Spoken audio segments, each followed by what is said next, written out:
Good evening, everyone. So today we'll be learning about throw keyword, which is an explicit throw.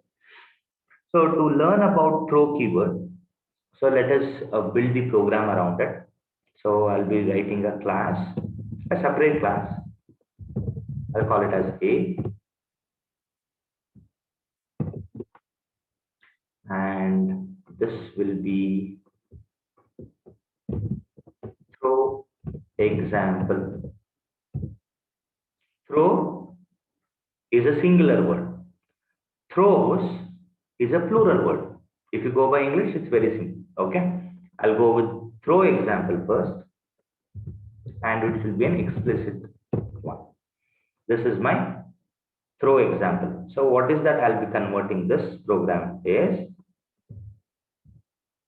I'll go with public static void convert, just a name, and this function will receive a string.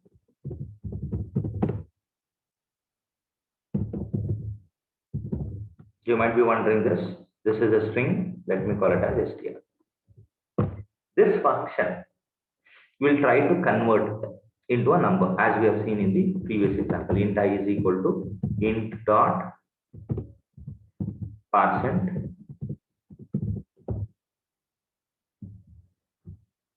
and this will be given. And we will know this. This might cause an exception because of number format exception. And here, let me make this indentation. It's not mandatory.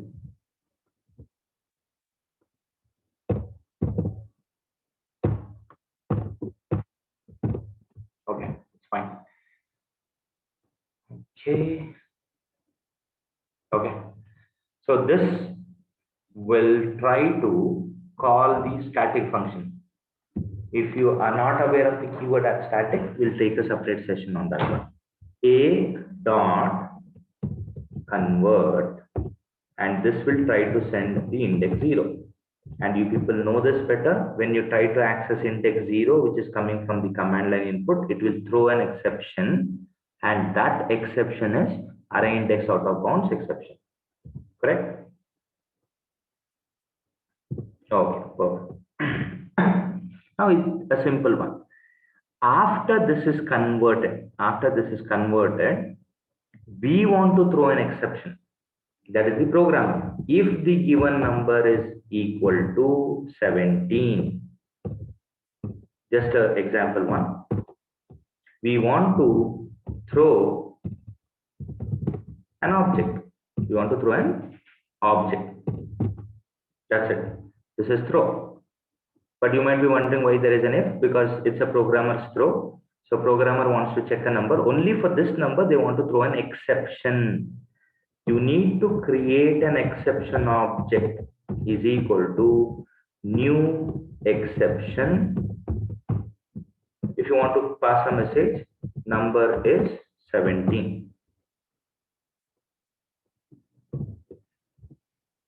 Okay, exception object, exception number 17. I'm just throwing this. This is an explicit throw. So let us see how this executes. Copy, and we know where it is stored. So let me jump into that folder. Copy this.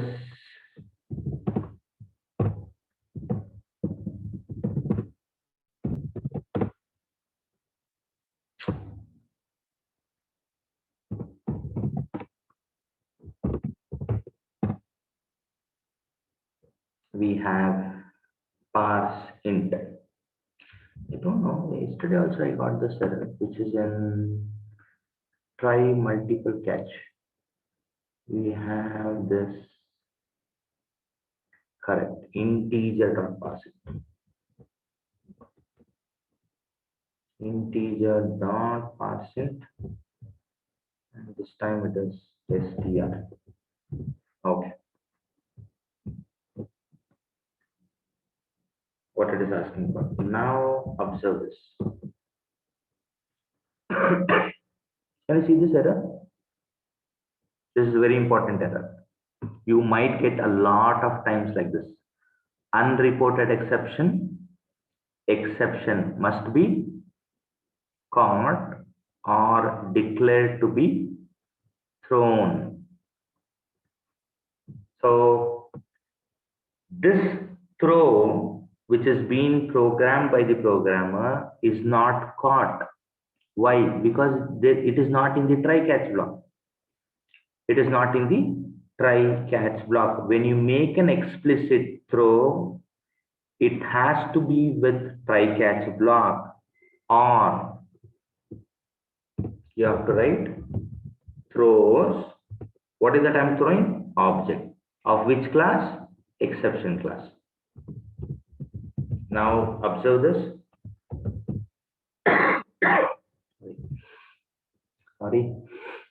We have this exception throws. Now, before we jump into next one, I want to show you the line. Line number is 6. Let me recompile. I've saved it already. Now you can see the error has been shifted to line number 16. What do you mean by this? Error. Unreported exception must be caught or declared to be thrown. You need to write a try-catch block here, because when you jump into this function is trying to throw an object, and that is exception object, and this object is thrown but no one is catching it. So what we need to do, we need to write a try-catch block. I'll cut this try. If you want to follow the Java indentation,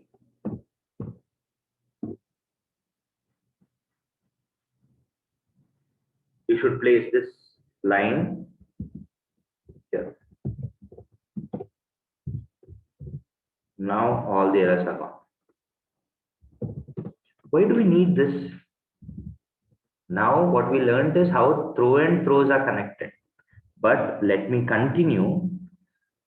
Let me go back to this error which we encountered when we had this statement. The statement which is throw. You will encounter in future something like this. Let me write the class B.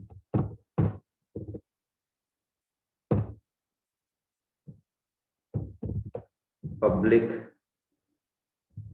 I'll go with the same. Public main. Don't go by the name. When I try to call thread dot sleep, and sleep will have, sleep is a method. Sleep is a method which is coming with the class called thread. Okay, concentrate on only B. Concentrate only on the method B, and you will get the error. Can you see this error? What it is telling? Unreported exception in. Unreported exception. Interrupted exception must be caught or declared to be thrown. If you understand this line, it's more than enough.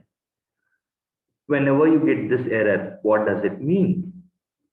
It means that sleep is a function which is having a throw statement, but it is not catching it, but it is throwing it. It is not catching it. And you'll find this in this exception. So what you need to do is this line has to be placed in try-catch block. If you understand this, that's more than enough. When you get that error, remember it that you'll get, you need to write this exception. But we saw something else. We saw this one. It's better you write this.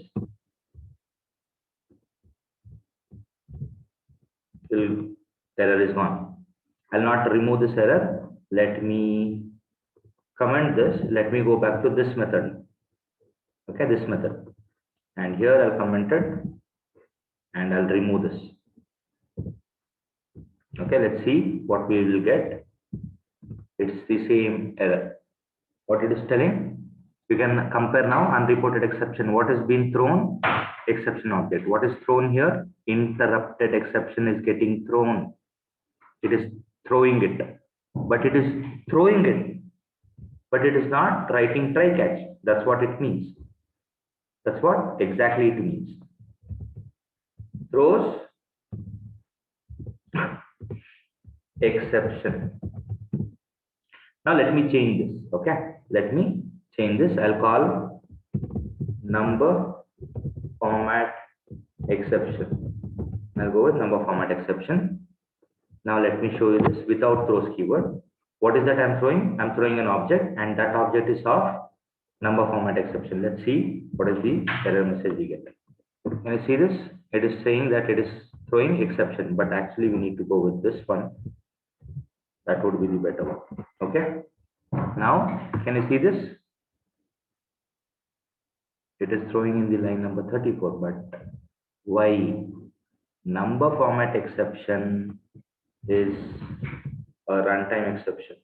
Class not found. Let me go with this one.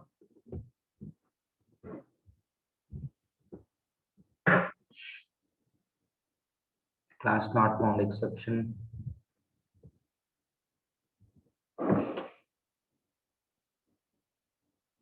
Which one is the exception which will, okay, let us go with exception only. Not have this confusion, because it's been almost 3 years trained on Java. So when I have this exception, so we'll discuss about two things. One is the exception caught by the compiler, the exception which is caught by. So those are two categories we need to discuss. So when you see this, so if you compare this, when you have this line, whatever the error message you get like this means there is a throws keyword. Is it so? I have an answer for that. Java p java.lang.thread. Let me show you that method.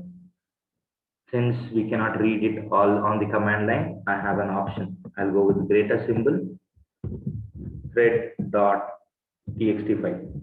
All the output from command line is shifted to a text file.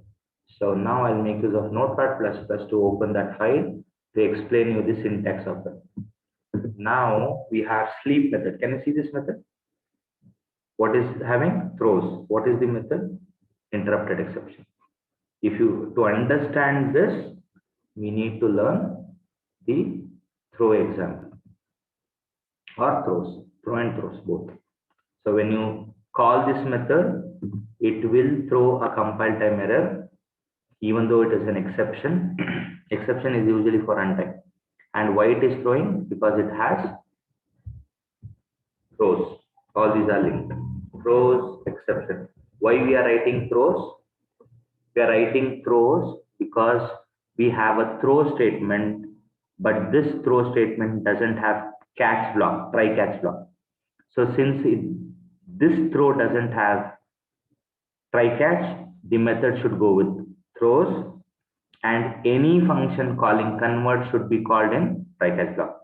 So if you relate these points, it will be easy. So these 2 points which will be shared with you people, read it once, watch this recording back, you'll understand it, but I would be happy to explain you people again tomorrow. Thank you for watching this video.